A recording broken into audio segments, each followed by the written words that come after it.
Welcome to Presentia online classes. आज मैं इस वीडियो में बात करूंगा केमिस्ट्री के बारे में और ये केमिस्ट्री का फर्स्ट लेक्चर है। ठीक है, तो इस वीडियो में हम some basic concepts of chemistry के बारे में बात करेंगे जो कि हमारा पहला एचएस का चैप्टर है। ठीक है, चलिए फिर तो some basic concepts of chemistry है, जैसे कि नाम से ही पता चल रहा है कुछ कंसेप्ट्स के बारे में हम डिस्कस करेंगे जो कि बेसिक होगा। और ये चैप्टर अपने आप में नींव रखता है फिजिकल केमिस्ट्री का। अगर फिजिकल केमिस्ट्री का कैलकुलेशन पार्ट आपको अच्छे से अच्छा करना है तो ये चैप्टर को अच्छे से करिएगा, ये अपने आप में बहुत कुछ होगा। ठीक है, कैलकुलेशंस बिना मोल्स के निकाला हुआ बहुत ही कम होता है, तो ये चैप्टर बहुत एक अच्छा चैप्टर माना जाता है। तो पहला जो कंसेप्ट है वही है हमारा सबसे प्यारा mole concept, and will be talking regarding the mole concept today.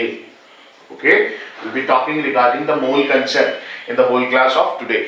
आज हम मोल कंसेप्ट के बारे में बात करेंगे और देखेंगे कि उसमें क्या क्या चीजें हैं और मोल होता क्या है बेसिकली। तो फिर उससे पहले भी हमारे बातचीत जरूरी है, तो पहले हम एक बात आपको जानना जरूरी है कि डजन क्या होता है।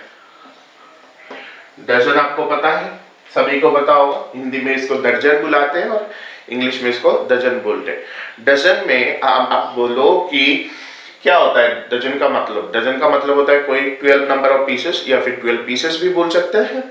अगर आप केले लेने जाओ मार्केट में या फिर वहां पे जाके बोलो भाई मेरे को 12 केला दो, उसकी जगह आप क्या बोल सकते हो, एक दर्जन दो। ठीक है, एक दर्जन केले दे दो। सिमिलरली अगर आप एक दर्जन का यहाँ पे मैं लिख देता हूँ, एक दर्जन is equal to 12। If you are going for the 12 दर्जन देन 144। अगर आपको केले लेना है तो आप क्या बोलोगे, 12 दर्जन केले दे दो। ठीक है कि नहीं।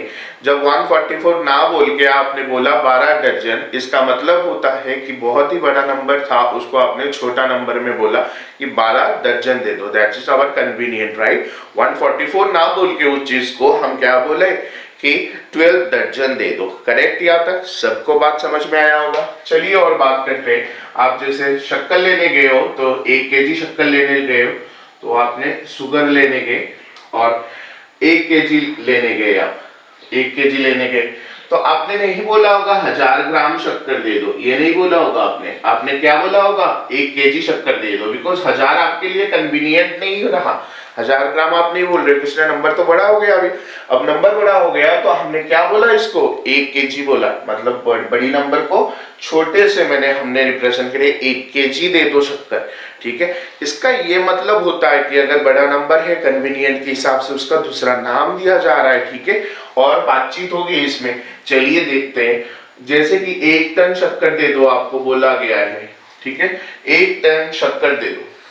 आप कहीं दुकान में गए, उसमें पूछा आपने कि 1 टन शक्कर दे दो। बोरिया में आता है शक्कर, आप ये नहीं बोला होगा 1000 केजी शक्कर दे दो। 1000 केजी शक्कर नहीं बोला होगा आपने तो ये बोला होगा 1 टन शक्कर दे दो। बिकॉज 1 टन बराबर कितना होता है, 1000 केजी होता है कि नहीं। अगर आपको 100 केजी चाहिए तो आपने क्या बोला होगा, इसको 1 क्विंटल दे दो, 1 क्विंटल शक्कर दे दो। जब भी मेरे पास बड़ी बड़ी नंबर आ रहा है तो मेरा कोई छोटा नाम आ रहा है जिसके हम यूनिट ऑफ मेजरमेंट कर रहे हो, यूनिट कर उससे मेजर कर रहे हैं हम बड़ी चीज को। ठीक है, तो ये 1000 केजी ना बोल के हमने क्या बोला, 1 टन। 100 केजी ना बोल के हमने क्या बोला, 1 क्विंटल। ठीक है, 12 ना बोल के हम क्या बोल रहे, 1 दर्जन बोल रहे। तो what is the meaning of that, it's a meaning that कि अगर मेरे कन्वीनियंस के हिसाब से बड़े नंबर को हम छोटे में कुछ बोल रहे। सिमिलरली हमारा मोल भी है। मोल एक ऐसे ही टाइप का है। इससे पहले थोड़ा सा और बात करते हैं, यहाँ पे देखिएगा 10 to the power 5 अगर मैं बोलता हूँ तो इसको क्या बोलते हो आप, लक बोलते हो।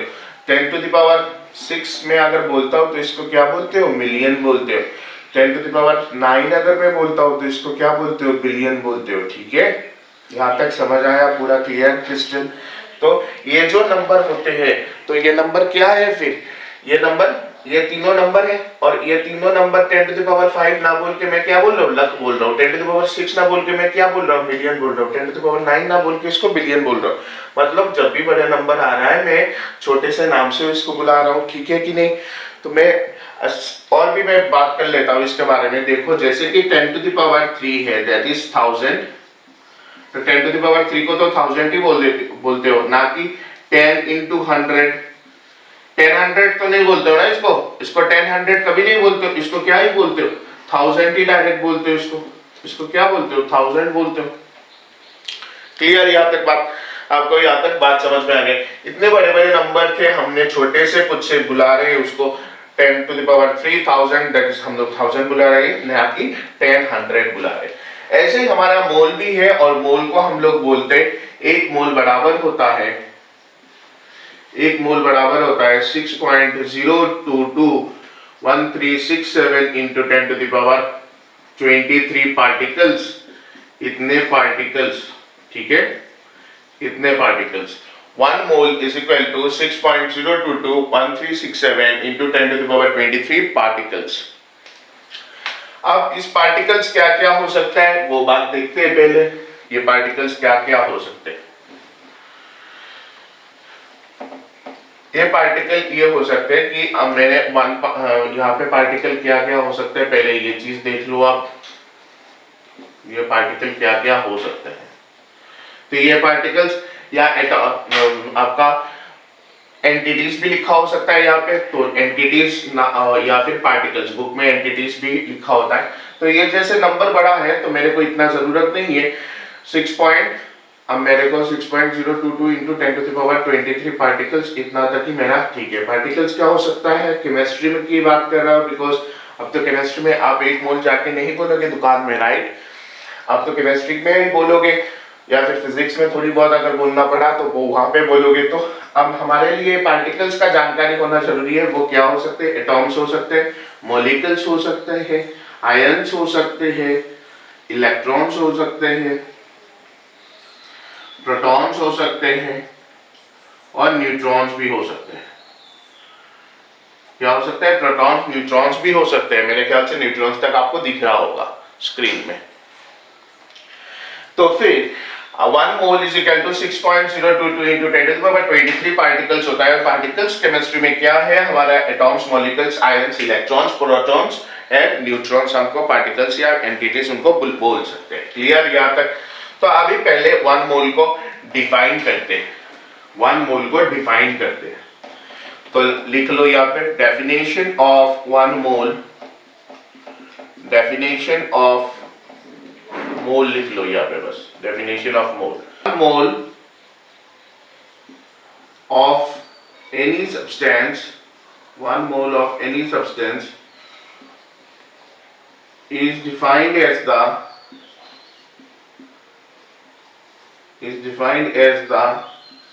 amount of substance in gram,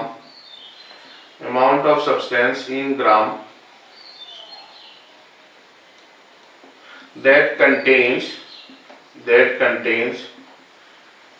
as many as particles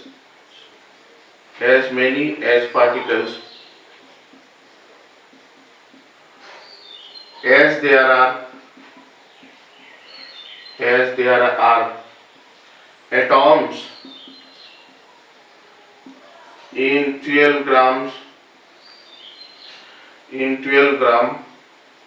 of carbon 12 isotope, ठीक है। 1 mole of any substance is defined as the amount of substance in gram that contains as many as particles as there are atoms in 12 gram of carbon 12 isotope.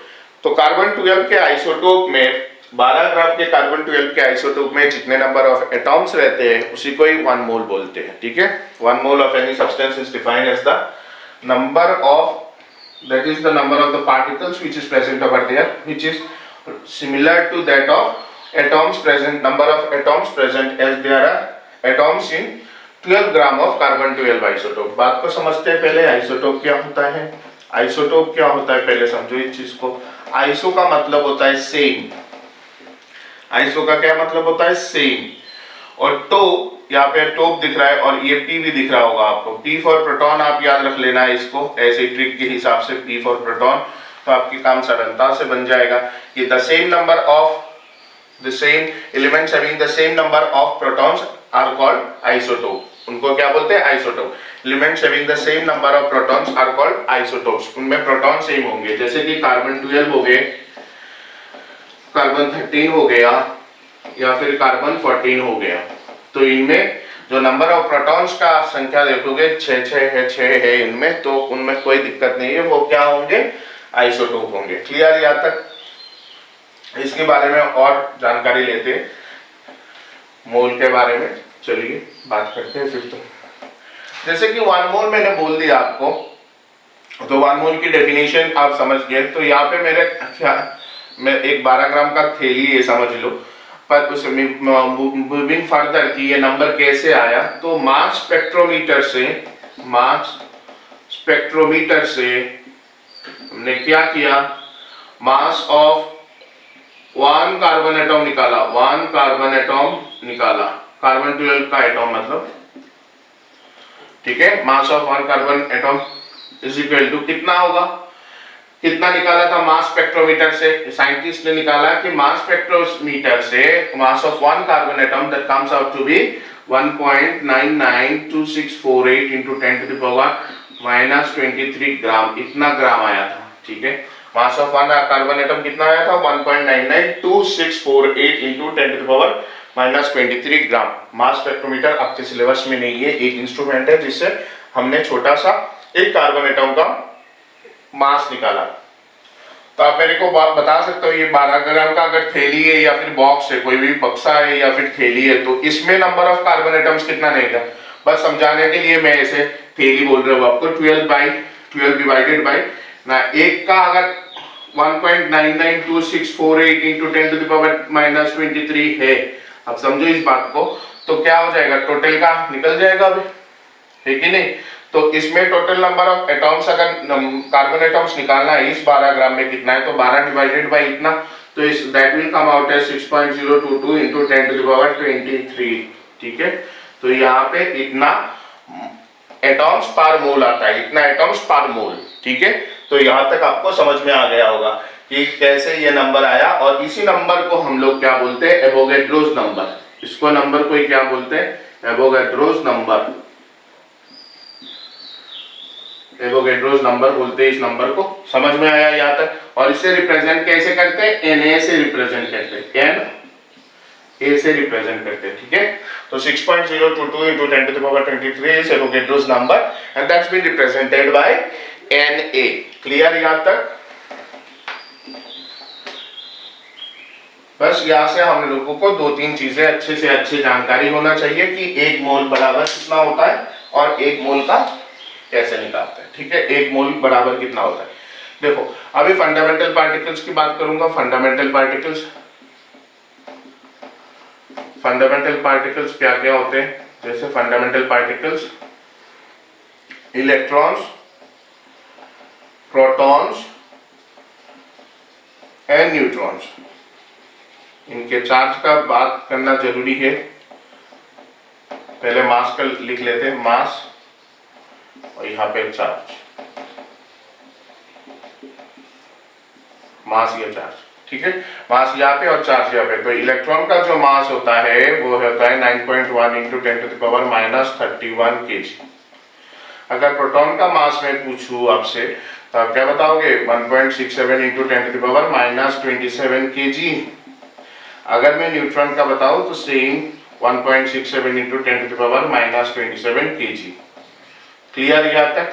Charge की बात करते हैं तो इसका negative sign रहता है, बस 0.6 into 10 to the power -19 coulomb plus 1.6 into 10 to the power -19 coulomb. और यहाँ न्यूट्रॉन का चार्ज हमेशा न्यूट्रल होता है, हमेशा न्यूट्रल होता है। तो बात यहाँ तक समझ में आया होगा कि चार्ज दोनों की अगर मैग्नीट्यूड की बात करेंगे सेम होता है, साइन का बस डिफरेंस है, इलेक्ट्रॉन का नेगेटिव और प्रोटॉन का पॉजिटिव, ठीक है। तो पहला क्वेश्चन मैं लिखाता हूँ आपको। फर्स्ट क्वेश्चन आप लिखो, calculate the mass of mass नहीं, चार्ज निकालो पहले। Calculate the charge of 1 mole of electron, 1 mole of electron की चार्ज निकालना है आपको, 1 मोल ऑफ इलेक्ट्रॉन, ठीक है, यही करना है। पहले समझो चार्ज ऑफ इलेक्ट्रॉन कितना होता है, 1.6 इंटू 10⁻⁹ हम लोग माइनस को नहीं लिखेंगे, सामने वाले माइनस को, वो साइन के हिसाब से होता है। और चार्ज लिखने के दौरान, चार्ज की न्यूमेरिकल करने के टाइम पे हम ना माइनस ना प्लस लिखते, कोई जरूरत नहीं है उस चीज का। Charge of 1 mole of electron की बात करेंगे, charge of 1 mole of electron की बात करेंगे तो होता है 1 चार्ज का कितना होता है 1.6 इंटू 10⁻⁹। 1 मोल के लिए कितना बोलेंगे 6.022 इंटू 10⁻⁻ कितना 10⁻23। इतना क्लियर है, इतना दिख रहा होगा आप लोगों को। 1.6 इंटू 10⁻⁹ इंटू 6.022 इंटू 10⁻23, बिकॉज इतना तो मोल्स के लिए है। 1 मोल इज इक्वल टू 1 मोल से क्वेश्चन पूछ रहा है तो 1 मोल इक्वल टू 6.022 इंटू 10⁻23 आपको लिखना है। और ये तो बस आपने चार्ज का लिखा, तो यहाँ से आपको अप्रोक्सीमेट कैलकुलेशन करके 96500 कॉलम आता है, ठीक है। And that's it is equal to 1 faraday. 96500 coulomb हमेशा 1 फेराडे के बराबर होता है। फेराडे एक साइंटिस्ट थे जिन्होंने काम किया इलेक्ट्रिसिटी के ऊपर, वो आप फिजिक्स में ज्यादा डिटेल्स में पढ़ोगे, ठीक है। तो यहाँ तक आपको बात समझ में आया होगा, क्लियर। तो मैं इस क्वेश्चन को रख करके नया कुछ निकाल देता हूँ आपके लिए, जैसे कि ये तो आपने निकाल दिया। फिर एक और क्वेश्चन लिख सकते हो, calculate the charge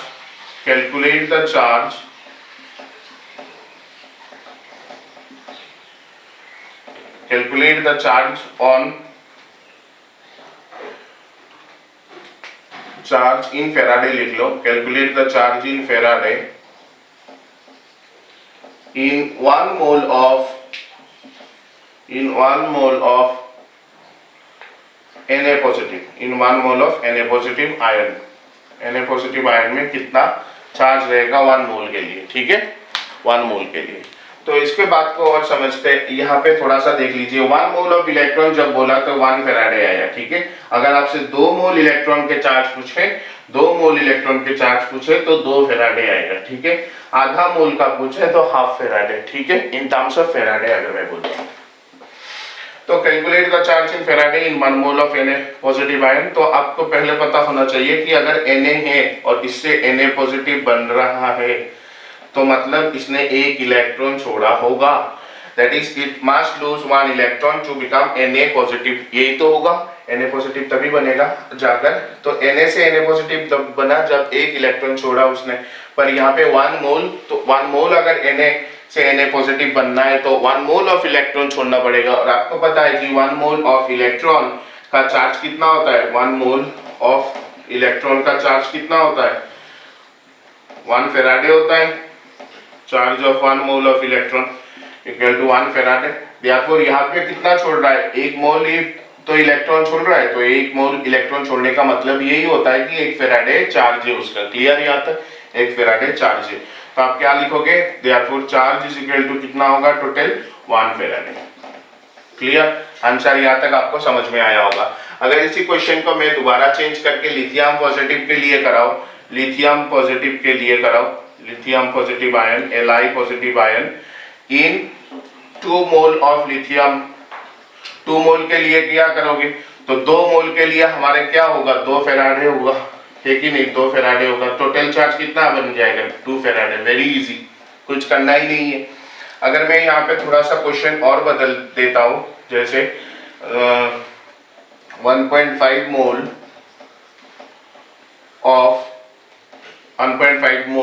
Mg डाइपॉजिटिव ion, तब क्या करोगे, डाइपॉजिटिव मतलब एक Mg के लिए 2 कितना इलेक्ट्रॉन छोड़ना पड़ रहा है Mg डाइपॉजिटिव बनने के लिए, तो 1.5 के लिए क्या करना पड़ेगा, नंबर ऑफ मोल्स, याद रख लेना ये चीज। डायरेक्टली कैसे कर सकते हो, नंबर ऑफ मोल्स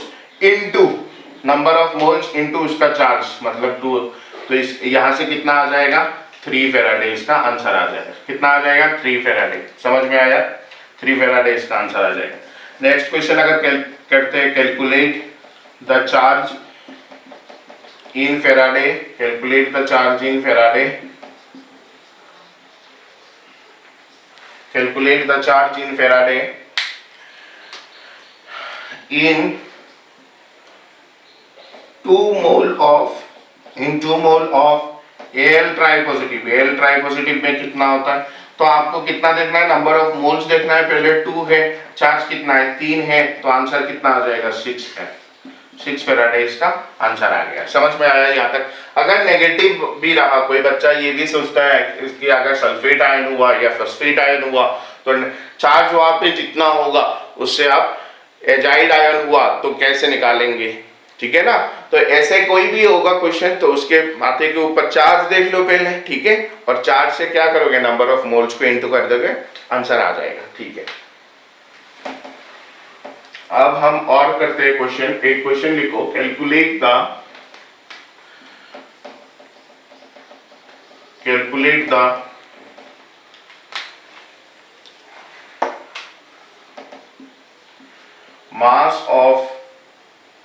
मास के क्वेश्चन है, calculate the mass of 1 mole of proton,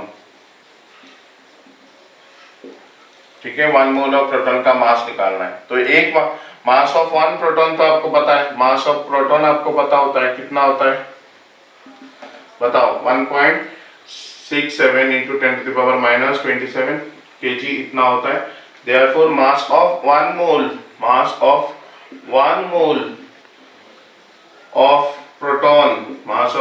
of proton कितना होगा, 1.67 इंटू 10⁻⁻27 एक के लिए तो मोल हम निकाल ले तो नंबर ऑफ पार्टिकल्स कितना आएगा 6.022 इंटू 10⁻23, ठीक है।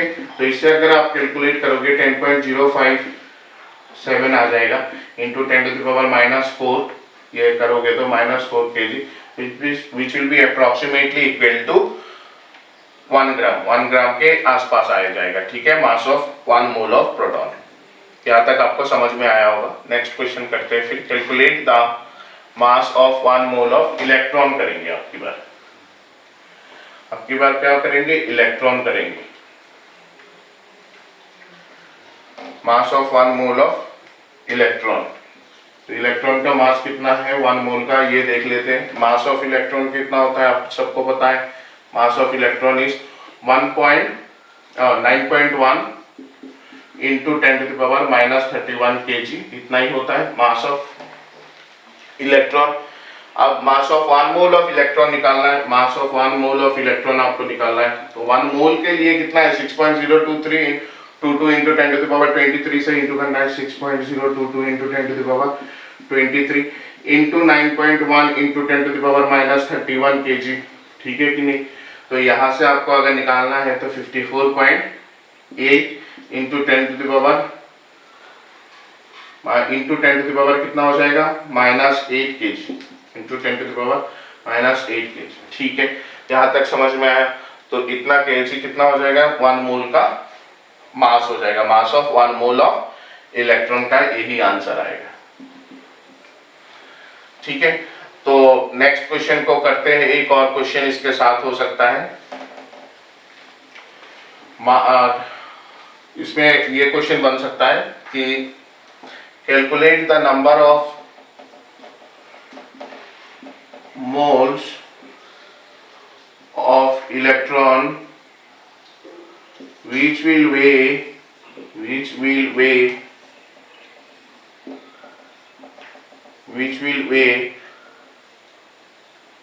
1 kg वे करना है। ये कोई जेई का क्वेश्चन एक है, 2003 के आसपास ये क्वेश्चन आया था, तो इंजीनियरिंग में ये क्वेश्चन आया भी था।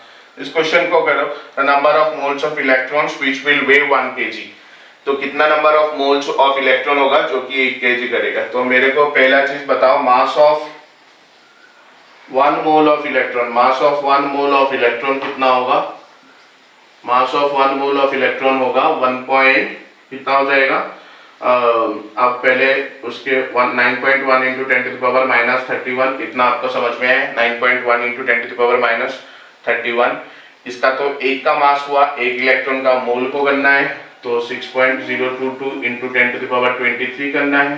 तो इससे आपका निकल के आएगा 54.8 इंटू 10⁻⁻8 kg, मतलब इतना kg होता है 1 मोल।